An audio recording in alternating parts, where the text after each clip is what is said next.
자, 이제 67조 교육 업무 위탁 포상금으로 넘어갑니다. 그래서 이제 주요 내용은 거의 다 했어요. 지금 거의 다 공유사법 쪽에 그 주요 내용 거의 다 했는데 이제 나머지 보칙 관련 사항들인데 보칙이라고 해서 교육에 대한 부분이거든요. 그래서 실무 교육에 대한 부분은 언급을 하고 넘어왔는데 누가 어떤 교육을 받아야 되는가 이것을 이제 잘 보시는데요. 먼저 우리 법상 교육제도는요. 실무 교육이라는 게 있어요. 실무 교육이 있고요. 다음에 직무 교육이라는 게 있습니다. 이게 있고요. 그 다음에 연수 교육이라는 게 있어요. 그리고 마지막으로 부동산 거래 사고 예방 교육이 있습니다. 사고 예방 교육이 있어요. 그래서 일단 교육제도가 이렇게 네 가지로 지금 우리 법상 분류가 되어 있는데 실무교육 실시권자는 일단 시도지사예요. 이건 기억하고 있죠? 그래서 시도지사가 실시하는 실무교육을 이수를 하는데 누가 실무교육을 받아야 되느냐 바로 이 문제거든요. 이 문제인데 중개사무소에 개설 등록을 하기 전에 받아야 될 자가 있어요. 등록 전에 받아야 되는 실무교육이 있습니다. 그럼 등록 전에는 누가 받아야 되냐면 일단 등록을 신청하는 공인중개사 이자가 받아야 되고요. 그럼 법인의 경우는 임원 사원이 받아줘야 되고요. 그 다음에 이제 우리 그저 분사무소 책임자입니다. 그래서 설치 신고하기 전에 우리 분사무소 책임자께서는 실무교육을 받으셔야 되죠. 그래서 일단 등록전은 이들로 지금 실무교육 대상이 분류되고 있고요. 그 다음에 고용신고하기 전에 받아야 될 자가 있죠.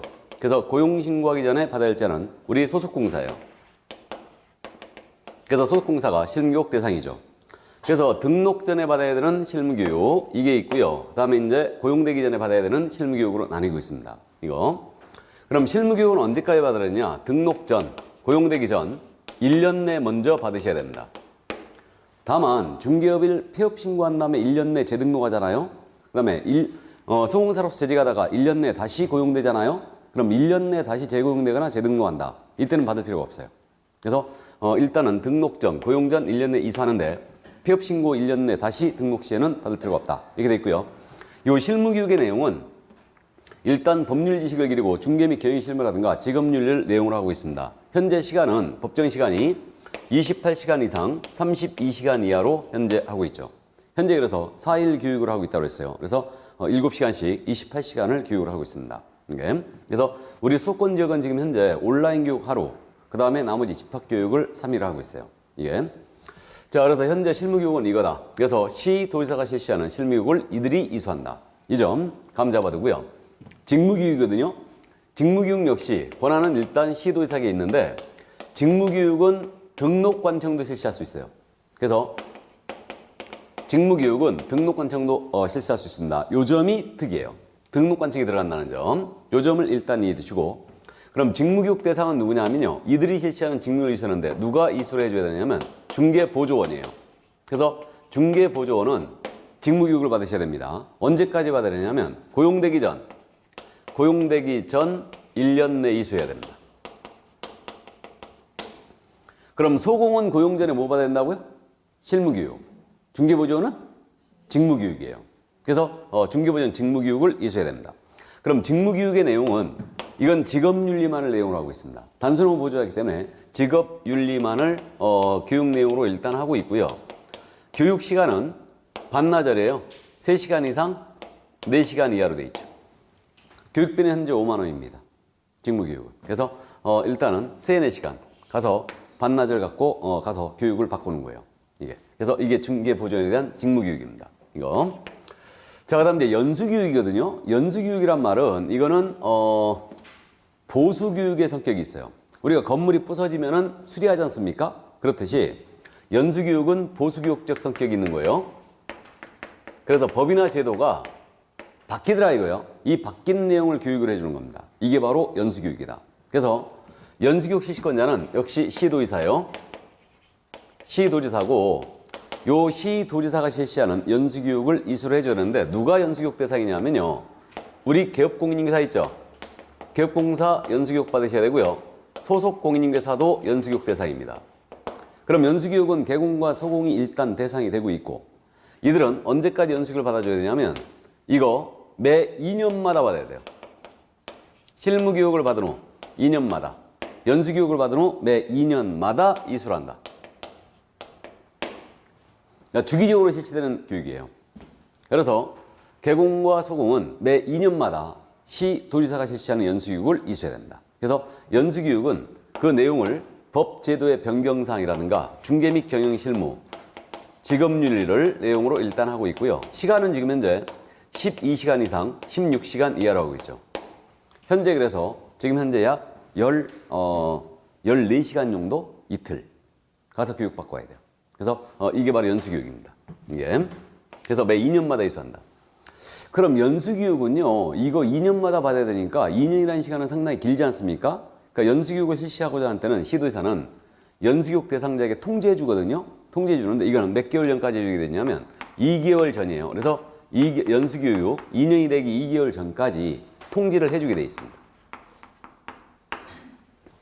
일단 자, 그래서 이게 바로 연수교육이다. 이게 연수교육이고, 그다음 이제 사고예방교육인데, 사고예방은 부동산 거래 사고 예방교육을 말합니다. 그래서 사고예방교육은 우리 국토교통부 장관이에요. 그 다음에 시도지사, 등록관청이거든요. 이 세 사람 모두가 사고예방교육을 할 수 있어요. 누구를 대상으로 할 수 있냐면 개업, 공인중개사 등이에요. 기억나세요? 개공 등이란 말? 개공사 등이란 말은 중개업종사 전체를 말한다고 그랬죠.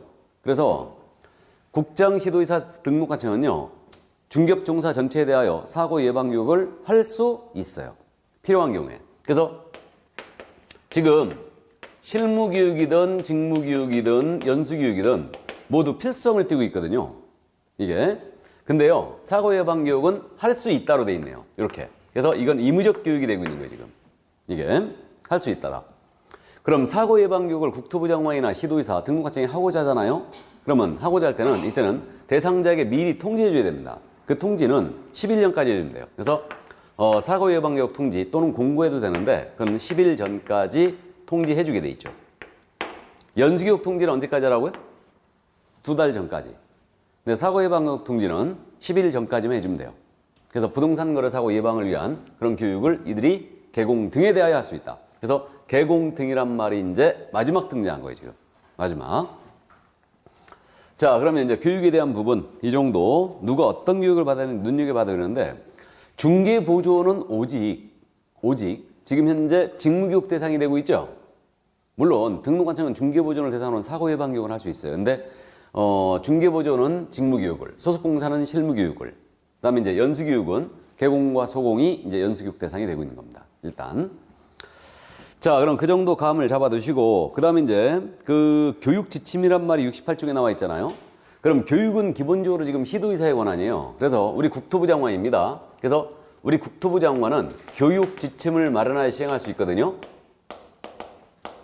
그래서 우리 국토교통부 장관은 교육 지침을 마련하여 시행할 수 있고, 사고 예방 교육에 대한 부분은 교육비 지원이라는 규정이 있어요. 그래서 교육비를 지원할 수 있습니다. 물론 교육비 지원이란 말은 이거는 이 부동산 거래 사고 예방 교육을 받는 자에게 주는 게 아니고 하는 자에게 준다는 얘기입니다. 교육비를. 그래서 이제 그런 규정이 있다는 거 일단 참고해 두시고요. 그다음 업무의 위탁입니다. 업무 위탁인데 지금 이 업무를 다른 기관에 맡기는 겁니다. 이게 업무 위탁이에요, 그냥. 그래서 가볍게 이해하는데 우리 국토부 장관, 시도지사, 등록관청이거든요. 이 셋은 그 업무의 일부를 그 공인중개사협회 또는 대통령령이 정하는 기관에 그 업무의 일부를 위탁할 수 있다, 이렇게 돼 있어요. 위탁할 수 있다. 그래서 협회는 언제나 업무를 위탁받을 수 있습니다. 받을 수 있고요. 그래서 현재 지금 위탁이 된 것이 딱 두 가지가 있거든요. 그래서 하나는 교육에 관한 업무가 위탁이 돼 있어요. 그래서 우리 시도지사가 교육에 관한 업무를 어디다 지금 위탁할 수 있냐면 세 군데거든요. 우리 협회 당연히 위탁할 수 있고요. 그래서 협회에서 지금 현재 하고 있고, 부동산 관련학과 개설된 대학이나 전문대학, 여기서 지금 현재 교육 업무 위탁받을 수 있고요. 부동산 관련학과 개설이 돼 있어야 돼요. 마지막으로 공공기관의 운영을 한 법률에 따른 공기업, 이건 토지공사를 염두에 둔 거고요. 준정부기관, 산업인력공단이죠. 이걸 염두에 둔 겁니다. 그래서 여기서도 위탁 시행이 가능하죠, 일단은. 그래서 지금 현재 이 두 군데 위탁이 돼 있어요. 협회와 대학에. 그 다음에 또 하나 업무 위탁이 되어 있는 게 시험 시행 기억나세요? 그래서 시험 시행을 하는 업무, 원칙적인 시험 시행 기관장은 국장, 이거 시도지사입니다. 예의적 시험 시행기관이 국토부 장관이에요. 그래서 시험 시행기관장은 시험에 관한 업무를 우리 협회에 당연히 위탁할 수 있고, 그 다음에 공기업이라든가 또는 준정부기관에 위탁할 수 있죠.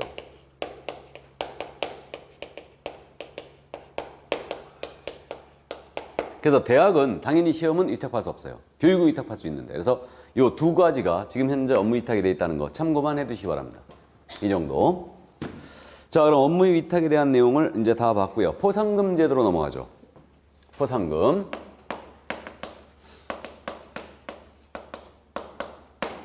이 포상금은 이른바 누구를 꼰질르면 상금을 준다는 얘기죠, 이거. 그 얘기입니다. 그래서 이 포상금 제도가 행정법규에 이제 전반적으로 다뤄왔는데 그 추세에 따라서 우리도 포상금 제도를 갖고 있습니다. 그래서 이 포상금에 대해서는 누구를 신고 고발해야지만 포상금을 받을 수 있느냐. 바로 이 문제거든요, 이거. 그래서 신고 고발 대상. 지금 그 용어인데요. 참고하시는데 고소라는 게 있고 고발이라는 게 있거든요. 이 고소라는 것은 범죄의 피해자인 자가 범죄 사실을 수사기관에 알리는 거예요. 이게 고소입니다. 고발은 범죄의 피해자가 아닌 제3자가 범죄 사실을 수사기관에 알리는 거예요. 이것이 바로 고발이에요. 그래서 용어가 비슷하지만 차이가 있다는 거. 피해자가 하면 고소, 제3자가 하면 고발이라고 그래요. 그래서 참고하시고, 그럼 신고 고발 대상은 누구냐? 포상금을 지급할 수 있는 세 사람이 있거든요. 먼저 중개사무소에 개설 등록을 하지 않고 중개업을 영위하는 자. 이 자가 뭐예요? 무등록 중개업을 하는 자죠. 무등록 중개업자. 이자 신고 고발하면 포상금 줍니다.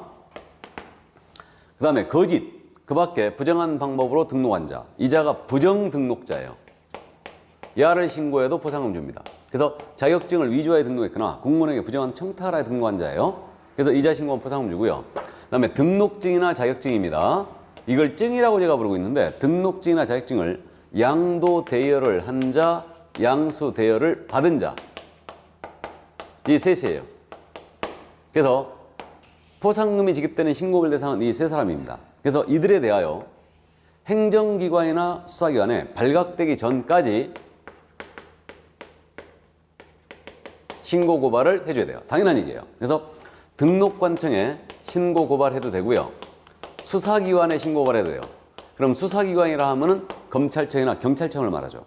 그래서 이들에게 이제 신고고발하면 됩니다. 그러면 요 세 사람을 신고고발해야지 포상금을 주니까 이중소속을 하고 중개업을 영위한 자 또는 금지 행위를 한 자입니다. 이들을 신고고발했어요. 포상금 줘야 안 줘요? 안 주는 거죠. 그러니까 암기할 필요 있어요. 그러니까 무등록 중개업자, 부정등록자, 다음에 등록증 자격증을 양도대한 자, 받은 자 이들을 신고고발해야지만 포상금 준다. 이거 다른 자들은 안 줘야 돼. 그래서 이게 무등록자 신고하면은 포상금 주지 않습니까? 그래서 이게 바로 무파라치예요. 무파라치, 카파라치, 파파라치, 이게 세파라치. 세파라치가 뭔지 알죠? 세금 포탈자 신고하면 세파라치. 그 교통신호 위반자 신고하면 카파라치. 무등록자 신고하면 무파라치. 이겁니다. 그래서 어쨌든 이게 바로 무파라치다. 그럼 이제 그 절차는 어떻게 되냐면 절차는 포상금 지급권자는 일단 지급권자는 등록관청이 지급권자입니다. 그래서 포상금 지급은 등록관청이에요. 이거 등록관청이 하는데 그러면 이거 포상금을 지급받고자 하는 자는요. 신고 고발해 놓고요. 가만히 있으면 주는 거 아니에요. 포상금 달라는 신청서 내야 됩니다.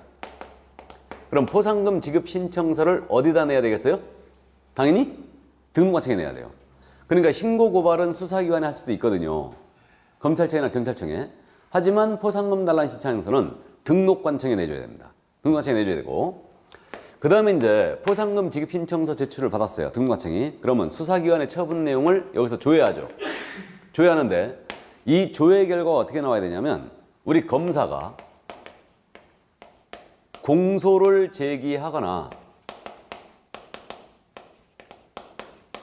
기소 유예 처분한 경우에 하나여 포상금이 나갑니다. 공소제기나 기소유예가 있어야 돼요. 그래서 이 공소제기라는 것은 기소라고 그래요. 기소. 기소라고 하는데 그거예요. 검사가 일단은 수사를 쫙 해봤어요.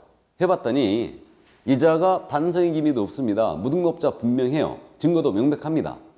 해서 이게 처벌하자 하고 형사재판으로 넘기는 행위, 이것을 공소제기한다고 그래요. 이걸 다른 말로 기소라고 합니다. 그래서 우리 형사체계는 원칙적으로 기소권을 검사만 갖고 있어요. 기소권을. 그래서 이게 이제 기소라고 그러고, 기소유예는 말 그대로 그거예요. 검사가 수사해보고 자기 선에서 봐줘버리는 거예요. 이 기소유예예요. 그래서 분명히 무등록자가 맞는데 이자가 생계형입니다. 그래갖고 이제 죄도 깊이 반성하고 있고 다시는 안 그럴 것 같아요. 그래서 검사가 자기 선에서 그 정상을 참작해서 봐줘버리는 거예요. 이게 기소유예다. 그래서 검사의 처분은요, 뭐 공소제기, 기소유예, 기소중지, 죄가 안 됨, 혐의 없음, 공소권 없음, 여러 가지 처분이 있는데 공소제기나 기소유예가 나와야지 포상금이 나가는 거예요. 이 둘은 죄가 다 된 거거든요, 지금. 그래서 일단 이거다. 그래서 뭐 형사 절차라는 건 이제 여러분들이 참고로 뭐 제가 잠깐 언급을 하긴 했었어요. 피의자, 피고인에 대해서 제가 말씀드린 적 있죠. 피의자는 이제 범죄 혐의가 짙은 그자를 말한다고 했고, 피의자에 대하여 검사가 기소를 해버리면, 기소하게 되면 그게 뭐가 된다고요? 피고인이 된다고 그랬죠. 피고인이. 그럼 이제 일단 그 형사 절차가 이렇게 되지 않습니까? 누군가 신고, 고발 또는 고소를 다 했어요. 그러면 일단 수사에 착수하죠. 수사에 착수합니다. 그럼 이 수사에 착수하는데 이 우리는 수사권은 기본적으로 경찰이 갖고 있게요, 검찰이 갖고 있게요? 수사권을. 네? 경찰이 갖고 있어요? 검사가 갖고 있어요? 검사예요. 그러니까 검사가 수사를 들어가요. 그럼 검사가 수사해보고 야에 대해서 처벌하자 하고 공소를 제기할 수도 있죠. 이걸 기소라고 그래요. 기소라고 그러고, 그럼 검사가 자기 선에서 봐줘버리는 거예요. 이게 뭐라고요? 기소유예. 이게 기소유예라고 해요. 그럼 이제 기소가 됐잖아요. 기소가 되면 형사재판으로 넘어가는 거죠. 그럼 누구 선으로 넘어가는 거예요, 이제? 판사 선으로 넘어가는 거예요, 이제. 법원으로 넘어가는 겁니다. 그럼 이제 기소가 되면은 일단 판사 선으로 넘어가서 판사가 이자에 대한 형을 선고할 거냐, 안 할 거냐. 선고유예라는 게 있고, 선고유예는 말씀 안 드렸나? 선고유예는 판사가 땅땅땅을 해야 되죠. 땅땅땅 안 하고 계속 들고 있는 거예요. 이거를 2년 동안 들고 있어요. 이게 선고유예. 그러니까 그 초범에 대해서 아주 그 경미한 범죄, 1년 이하의 징역, 이런 이제 초범에 대해서 판사가 자기 선에서 봐줘버리는 거예요. 선고 자체를 유예해버리는 겁니다. 이게 선고유예예요. 그래갖고 이제 형을 선고유예 판사가 할 수 있고요. 그 다음에 이걸 형을 선고할 수가 있죠, 이제. 그럼 선고를 해버리면 일단 형이 선고되면 징역 같은 걸 선고했다, 금고를 선고했다, 그러면 감옥으로 가시는 거죠. 감옥으로 갑니다. 그럼 감옥으로 가는데 선고하면서 이 형을 이자에 대해서 콩밥을 먹일 거냐 안 먹일 거냐 결정해요. 그러면 콩밥을 안 먹이고 유예를 시켜줍니다. 그럼 콩밥 안 먹이기 뭐라고요? 집행유예. 그 다음에 콩밥을 먹인다, 이걸 뭐라고 한다고요? 집행. 그럼 이제 교도소로 가는 겁니다, 이게. 그래서 일단 이렇게 진행되고요. 그래서 형사 절차가 이제 간단하게 말씀드리게 이렇게 되는데, 이걸 구구절절히 말씀드린 이유가 여러분들이 우리 결격을 알아봐야 돼. 결격을. 우리는 어디서부터 결격이냐, 지금? 여기서부터 결격이죠. 맞잖아요. 여기서부터 결격이에요. 그러니까 판사가 집행유예나 이 형을 선고해버리면 이때는 이제 결격이 빠집니다. 근데 그럼 선고유예는 결격이 아니에요. 알아는 얘기죠. 포상금은 어느 단계에서 주는 거예요, 지금? 기소나 기소유예. 재판과는 전혀 관련이 없음을 알 수 있어요. 이해되세요? 그러니까 포상금은 기소나 기소유예가 있게 되면 이제 포상금이 나가는 거고, 결격은 집행유예에서부터 결격입니다. 그러면 선고유예는 결격이 아닙니다. 이제 알아두세요, 용어. 그래서 선고유예는 누가 하는 거라고요? 판사가. 기소유예는 검사가. 이렇게 하는 겁니다. 그래서 우리는 집행유예에서부터 결격이에요, 일단. 그래서 참고해 두시기 바랍니다. 그럼 이제 검사가 이런 결과를 냈어요. 이런 처분을 했습니다. 공소제기나 기소유예를 한 거예요. 그럼 이제 포상금이 지급되는데, 그럼 이제 등록관청이 이런 결과가 나오게 되면 포상금의 지급 결정을 하거든요. 그럼 지급 결정을 하면 결정한 날로부터 1월 내 포상금을 지급하게 돼 있어요. 1월 내 지급한다, 포상금을. 1월 내 지급을 하게 돼 있고요.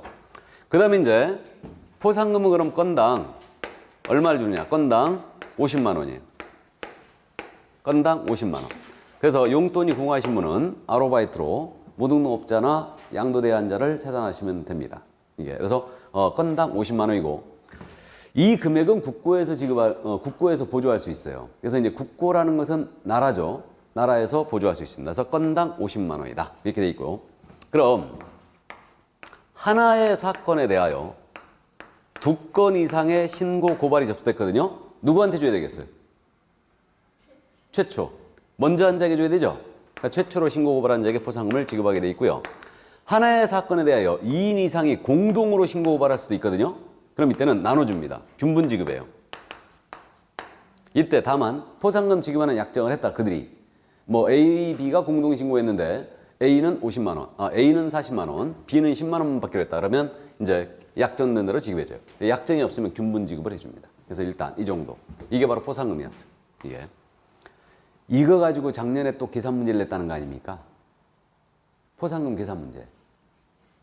갑이 받을 금액 얼마고 을이 받을 금액 얼마냐. 이거 또 물어봤어요. 그래갖고 뭐 갑은 뭐 무등록 중개업을 한 뭐 A를 신고를 했고 검사는 이에 대하여 기소를 하였다. 다음에 을은 뭐 등록증을 양도대환 B를 신고하였으나 검사로부터 이거 무혐의 처분을 받았다. 뭐 이런 식으로 해갖고 포상금 갑이 받을 금액, 을이 받을 금액 얼마냐 찾아봐라. 이게 그렇게 냈었어요. 이게. 그래서 작년에 계산 문제를 이제 또 냈던 겁니다. 어쨌든. 자, 그럼 이제 포상금에 대한 내용 그 정도 감 잡아 두시고요. 이제 수수료인데, 수수료. 그래서 이 수수료에 대한 부분은 후일 더 하기로 하죠. 그냥 넘어갑니다. 이거는. 그럼 이제 공인인증서협회가 나오고 있죠, 지금. 협회. 그래서 71조 공인인증서협회로 들어갑니다. 그러면 이제 그 공인인증서협회에 대한 내용인데요. 우리 현재 협회가 지금 2개가 설립이 돼 있다고 그랬죠.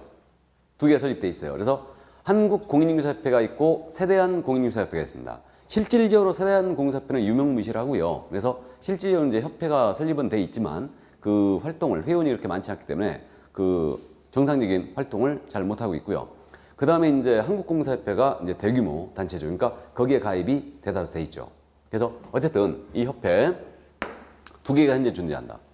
그럼 거기 지금 협회 설립 목적이 이렇게 돼 있는데 그 개업공사인 공인인증사 중개인 포함이고요. 자질 향상 표현이와 중개 반환 제도 개선 운영에 나온 업무를 효율적으로 수행하고요. 공사협회를 설립할 수 있다 그랬죠.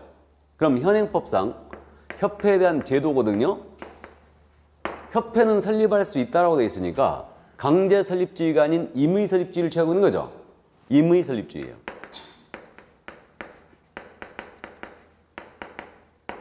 그 다음에 우리 개설 등록을 했거든요. 등록을 하게 되면 협회에 꼭 가입을 해야 되게요? 안 해도 되게요? 안 해도 된다. 임의 가입주의예요. 이거. 그 다음에 현재 우리는 협회가 2개가 있다고 그랬죠. 단일협회제가 아니고 복수협회제고 더 생길 수도 있죠.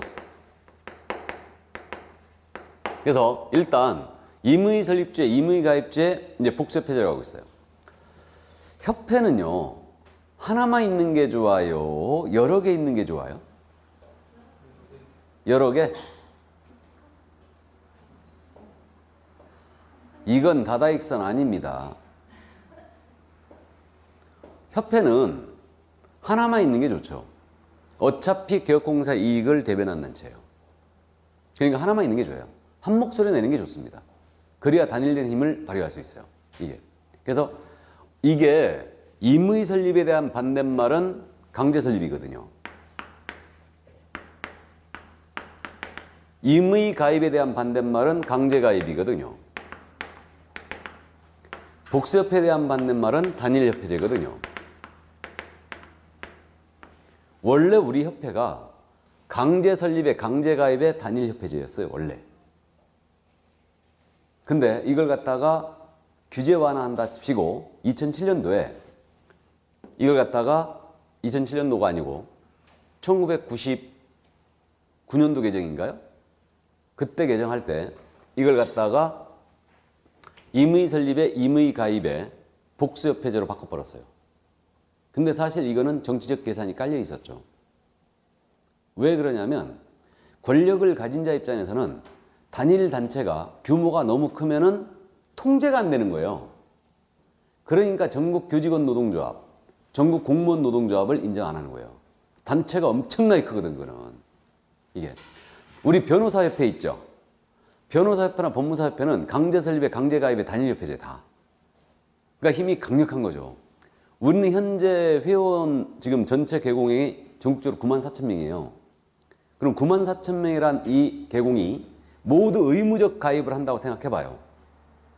단일협회제에다가. 그러면요, 단체 행동하기 시작하면 이게 통제가 잘 안 되는 거죠. 이게. 그러니까 그걸 묵고할 수 없었던 거예요. 그래갖고 쪼개버렸잖아요. 그래갖고 원래는 전국 부동산 중개업협회가 하나가 있었는데 이게 1999년에 7차 개정하면서 딱 풀리니까 바로 대한공인인증협회가 생겼어요. 바로. 그래갖고 두 협회가 서로 이 의견이 충돌이 많았죠. 그랬다가 2004년도인가 그때서부터 우리 협회 그럼 통합하자. 통합 작업을 시작했어요. 하나만 가자. 그리고 통합 작업 딱 시작해갖고 그게 한 3년 걸렸거든요. 3년 걸려갖고 이제 통합 작업을 해갖고 이제 현재 한국공인인증협회로 탄생이 된 거예요. 둘이 통합해갖고. 그랬다가 세대안이 언제 생기냐면 2012년도에 세대안이 그 옛날에 그 한국 그 대한공사협회 있죠. 이 협회 그때 시도 지부장들 이런 사람들이 다시 만든 거예요, 이거를. 세대안 공사협회로. 그래갖고 현재 협회가 두 개가 있는 겁니다. 그래서 어쨌든 임의설립의 임의가입의 복수협회죠. 그러니까 이렇게 지금 움직이고 있는데 어쨌든 협회가 지금 현재 문제가 좀 심각하죠. 이게 이익을 대변 못하고 있어요. 사실은. 협회로서 역할을 못하고 있다는 얘기예요. 제대로. 자, 그럼 어쨌든 협회는 이제 이렇게 돼 있고요. 그 다음에 협회의 성격이거든요. 이 협회의 성격은 어떻게 되냐면 우리 협회는요, 일단 법인으로 한다 그랬어요. 그럼 협회는 당연히 비영리법인이겠죠, 이거?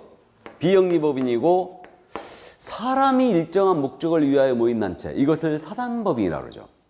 사단법인. 그 다음에 재산이 일정한 목적을 위하여 모인 단체는 재단법인이라고 그래요. 그럼 협회는 당연히 사단법인이겠어요? 재단법인이겠어요? 당연히 사단법인이죠, 뭐. 그래서 우리 법에 협회원항 규정이 없는 것은 민법 중 사단법인 규정을 준용하게 되어 있고요. 협회는요, 국토부 장관의 인가라는 걸 받아 설립하고 있어요. 그래서 이걸 인가주의라고 그래요. 이거를.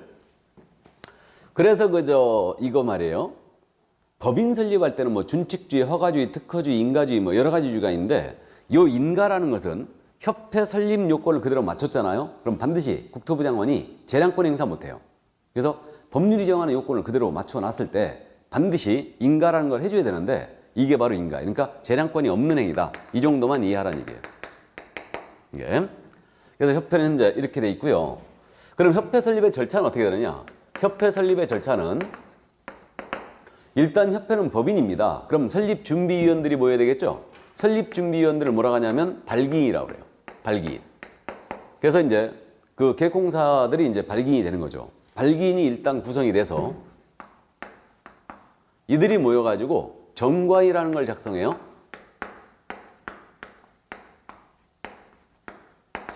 이 정관이라는 것은 법인은 다 있거든요. 다 있는데 사실 협회 회칙이에요. 회칙.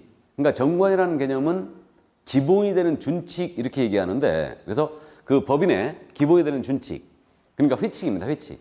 이걸 작성하는데 이때 정관 작성 발기인 수 제한이 있어요. 회원인 개업공사가 300명 이상 발기인이 돼가지고 정관을 작성합니다. 300명 이상이 모여서 정관 작성해 줘야 돼요. 그런 다음에 이제 정관 작성 됐잖아요. 그럼 이제 창립총회를 열어야 되겠죠. 협회 설립을 위한 창립총회를 열어가지고 이 출석한 개업공사의 과반수 의결을 정관에 대해서 봐야 돼요. 이게 그래서 창립총회를 열어갖고 이제 통과를 시키는데 정관을 이때 창립총회에 출석해야 되는 개공의 수가 있어요. 창립총회는 개업공사가 600명 이상은 출석해줘야 됩니다. 회원인 개공이 600명 이상 출석해야 되고 이들 분산 요건 필요해요. 서울에서만 100명 이상의 개공이 출석해줘야 되고요. 나머지 광역시와 도시 있죠? 여기서는 각 20명 이상의 개공이 출석을 해줘야 됩니다. 숫자 굉장히 많이 나왔죠? 나중에 이제 기억을 해야 되는데 그래서 정관 작성은 300, 창립총 600, 배수로 하고 있네요? 배수. 그 다음에 600명은 서울에서 100명 이상, 나머지 광역시에도 각 20명 이상의 회원을 확보해줘야 됩니다. 그럼 왜 서울에서만 특별히 창립총회에 100명 이상의 개공이 출석해줘야 되냐? 서울에서. 우리 전체 개공의 약 지금은 이제 25% 정도일 거예요. 전체 25% 정도가 서울에 있죠. 서울, 경기, 인천을 합치면요. 전체 개업공사의 약 60% 정도가 수도권에 모여 있어요. 60% 정도가 이게. 그래서 일단 그렇게 됩니다. 서울, 경기, 인천이 우리 전체 인구의 반 되나요? 절반 안 되겠죠? 서울이 1000만이 안 된다고 그러니까 1000만 잡고 인천 300만 잡고 1300만. 여러분들 경기도에 사시니까 경기도가 몇 명이에요? 인구가? 경기도가 얼마나 되나? 500만 안 되겠죠? 되나? 넘을 것 같아요? 그러면 대충 계산하다 2천만 명 정도 되네. 그죠? 그럼 2천만 명 잡고 우리 전체 인구가 지금 현재 5천만이라고 가정하면 절반도 안 되는구나. 근데 중개업소는 60%가 수도권에 모여 있어요. 서울, 경기, 인천에. 예. 자, 그래서 서울에서만 창립총회에 약 이제 100명 이상의 계공이 출석을 해줘야 됩니다. 이렇게 되고요. 그 다음에 이제 창립총회에서 정관에 대해 의결을 받잖아요. 의결을 보게 되면 국토교통부 장관의 인가라는 걸 받아요. 이제 그래서 국토교통부 장관에게 인가를 받고 주된 사무소 소지에서 법인이니까 설립 등기해야 돼요. 그럼 설립 등기를 하게 되면 협회가 최종적으로 성립이 됩니다. 이게 협회 설립의 절차예요.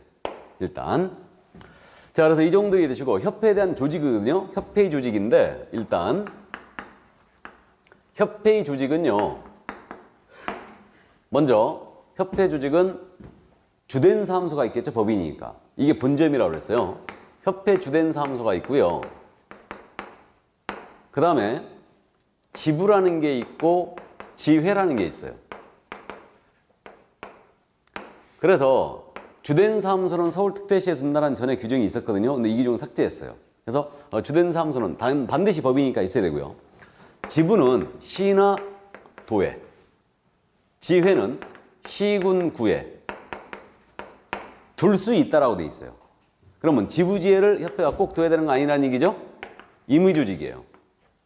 그럼 만약에 협회가 시나도의 지부를, 그러니까 시도 지부를 설치를 했잖아요. 설치한 때에는 시도지사에게 신고하게 돼 있습니다. 시군구의 지회를 협회가 설치했잖아요. 한때는 등록관청에 신고를 하시게 돼 있습니다. 그럼 이 신고가 사후신고란 얘기예요? 사전신고란 얘기예요? 사후신고란 얘기죠. 그럼 마찬가지로 여기다 대고 협회가 시나도에 지부를 설치할 때는 시도지사에게 신고한다. 그럼 틀렸네요. 한때는 신고하는 거예요. 니은과 리을의 차이입니다. 그래서 일단 사후신고라는 거 가면 잡아두고 지부 설치 신고는 시도지사에게, 지회는 등록관청에 들어갑니다. 시군구 지회니까 이게. 자, 그래서 일단 조직은 이렇게 되어 있고요. 협회는 회원 전원으로 구성된 사단법인이기 때문에 총회를 반드시 두게 되어 있는데 이 총회에서 어떤 사항을 의결했지 않습니까? 총회 의결 사항은 지체 없이 국토교통부에 보고하게 되어 있어요. 그래서 이 협회에 대한 감독을 용이하게 해서 국토부 장관에게 모두 보고를 하게 되어 있습니다. 일단 자, 그럼 그 정도 협회 조직에 대해서 이제 감만 잡아두시고요. 그 다음 협회 업무로 들어갑니다. 협회 업무. 협회 업무는 지금 현재 협회가 직접 수행하는 고유 업무라는 게 있어요. 그러니까 설립 목적 달성을 위한 기본적이고 본래적인 업무. 이걸 고유 업무라 합니다.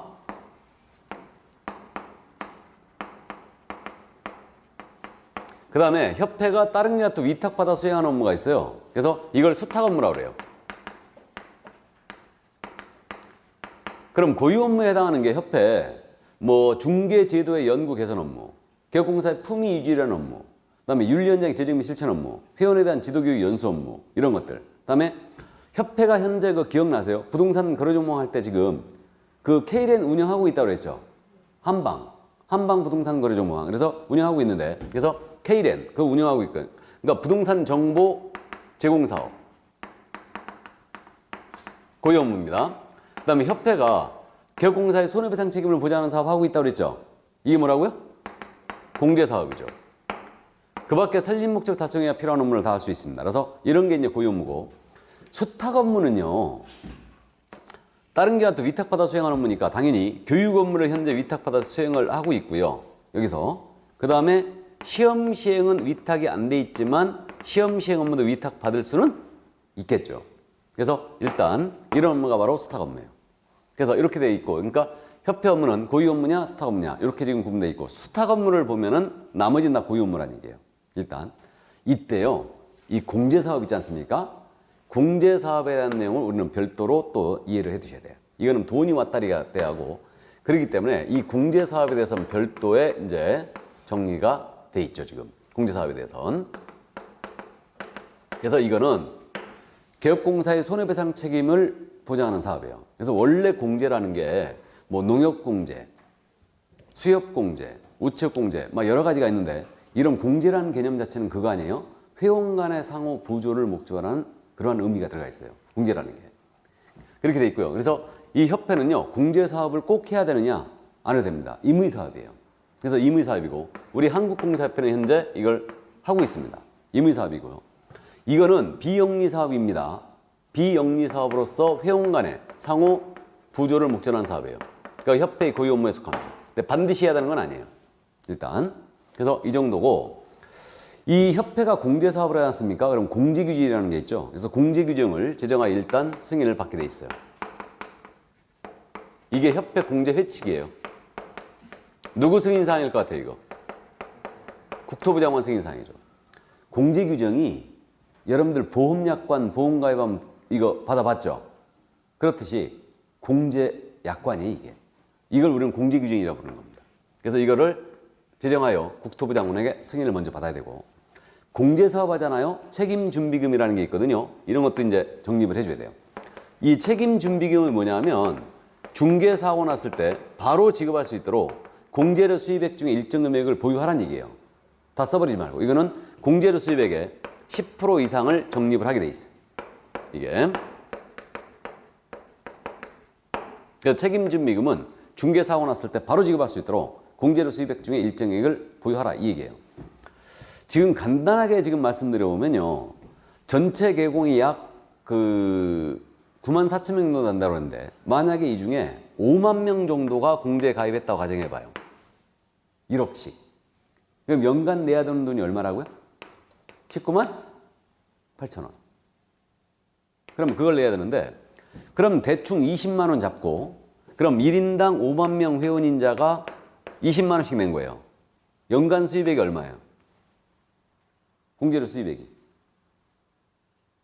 계산 안 됩니까? 10억이에요? 100억이에요? 100억이죠. 100억이에요. 그러니까 이게 협회의 가장 주요한 재원이 되고 있는 거죠. 이게. 그래서 결국은 이제 공제금이 지급되기도 하지만 사고 나가지고 어쨌든 이게 주요한 재원이 되고 있어요. 이 중에 책임준비금으로 10%는 쓰지 말고 보유하라는 얘기예요. 바로 그 얘기입니다. 이게 책임준비금이에요. 그래서 적립을 이제 10% 이상을 해주게 돼 있고요. 그 다음에 이제 공제사업에 대한 회계 있지 않습니까? 이거는 분리하게 돼 있어요. 회계 분리 의무가 있고요. 그 다음에 공제사업에 대한 실적도 공시해야 됩니다. 그래서 협회부라든가 일간신문에 공시하게 돼 있는데 그래서 회계연도가 종료가 되면 3개월 내에 대차 대조표 같은 걸 공시 다 해줘야 돼요. 그래서 이렇게 돼 있고요. 그 다음 이제 협회 공제사업에 대한 개선명령, 시정명령 다 드릴 수 있습니다. 그래서 이제 개선 조치를 명할 수도 있고요. 이게.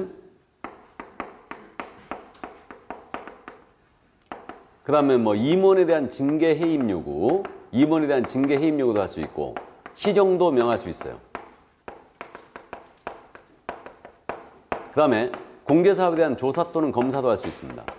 이건 조사 검사는 말 그대로 지금 감사인데 이거는 이제 국토부 장관이 회계 지식이 없기 때문에 이건 금융감독원에 있잖아요. 금융감독원에 요청해가지고 직접 조사 검사도 할 수 있어요. 왜 금융감독원이냐면 여러분들 금융감독원이라는 게 있다는 거 알고 있죠? 금융감독원은 주로 어디를 감독할 것 같아요? 은행, 또 증권, 또 보험사, 세 기관을 감독합니다. 주로 돈이 흐르는 데 있죠? 돈이 흐르는 데를 여기서 다 감독해요. 아주 서슬이 10%죠, 여기. 그래서 이 금융감독원, 이들은 이제 전문가들이 모여 있어요. 회계사들. 그렇기 때문에 회계사가 많이 있기 때문에 금융감독원 조사과가 있거든요. 그래가지고 이제 금융감독원을 요청해갖고 조사검사 들어갈 수 있어요. 국장이 요청합니다. 그래서 이렇게 돼 있고요. 그래서 이제 조사검사도 들어갈 수 있습니다. 이렇게. 그 다음에 이제 공제사업 운영위원회라는 게 있거든요. 그래서 운영위원회가 있는데 현재 그래서 공제사업을 심의하고 감독하기 위해서 운영위원회라는 걸 현재 일단은 협회에다가 두게 돼 있습니다. 그래서 운영위원회 현재 설치되어 있고 그 위원회 수는 이제 19명 이내로 일단 구성이 이제 됩니다. 이렇게. 그래서 이 공제사업 부분, 이건 이제 돈이 왔다리 갔다리 하고 이것을 갖다가 어떻게 쓸까 하고 이제 감독을 해야 되기 때문에 이런 감독 기능들이 쫙 들어와 있는데, 근데 이게 이제 공제사업에 대한 감독이 있지 않습니까? 이거는 지금 중개사고 피해자들을 일단 그 피해자에 대하여 이제 피해를 줄까봐 이거 이제 감독권을 이렇게 감독 기준을 뒀다고 그러는데, 우리는 법을 악용한 안 좋은 추억들이 있죠. 법을 악용한 안 좋은 축들이 있어요. 이게 박정희 대통령 때는 아주 철저하게 악용을 했고, 이거 그 다음에 뭐 전두환 대통령도 그랬고, 그러니까 이제 이런 감독 규정들이 원래 좋은 의미에서 들어왔거든. 근데 이것을 악용을 하게 되면은 협회를 한 번에 아니할 말로 박살을 낼 수 있죠. 이거 국토부 장관이 이 중에서 가장 강력한 감독권이 뭘 것 같아요?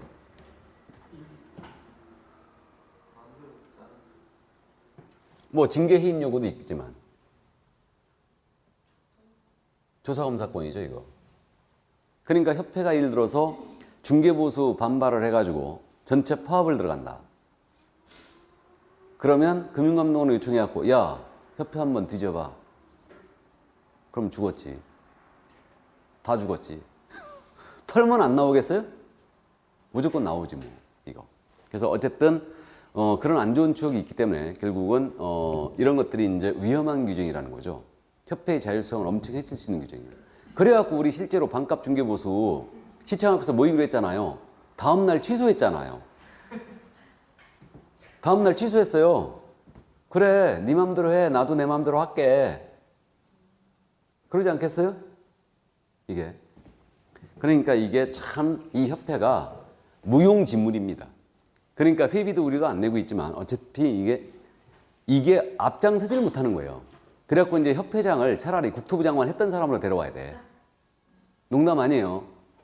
그러니까 우병우 같은 놈을 데리고 와야 돼. 김기춘이나 협회장을 딱 앉혀놔야 돼. 그럼 협회가 아주 파워가 막강해질 겁니다. 그러면 이게 제 생각은 그래요. 그러니까 쓸데없는 공인중개사가 회장하지 말고 정부 요직에 있던 사람, 삼성에서 괜히 그런 요직에 있던 사람들 그 비싼 돈 주고 데려가겠어요? 다 그런 거란 얘기지. 이게 너무 적나라 했나? 그러니까 이 최순실이 이 마수가 우리 사회 곳곳에 안 미친 데가 없으니까 지금 일단은 누군가 또 회심의 미소를 짓고 있을지도 몰라요 지금 저 장막 뒤에서. 그죠? 그게 겁나는 거예요. 우리 국민들은 또 이게 누군가 또 뒤에서 조종을 하고 있지 않을까 이게. 자, 그러면 협회에 대한 내용을 다 봤습니다. 다 봤고 이제 지도 감독 가야 되는데 깔끔하게 그냥 쉬었다 할까요? 예, 쉬었다 하죠.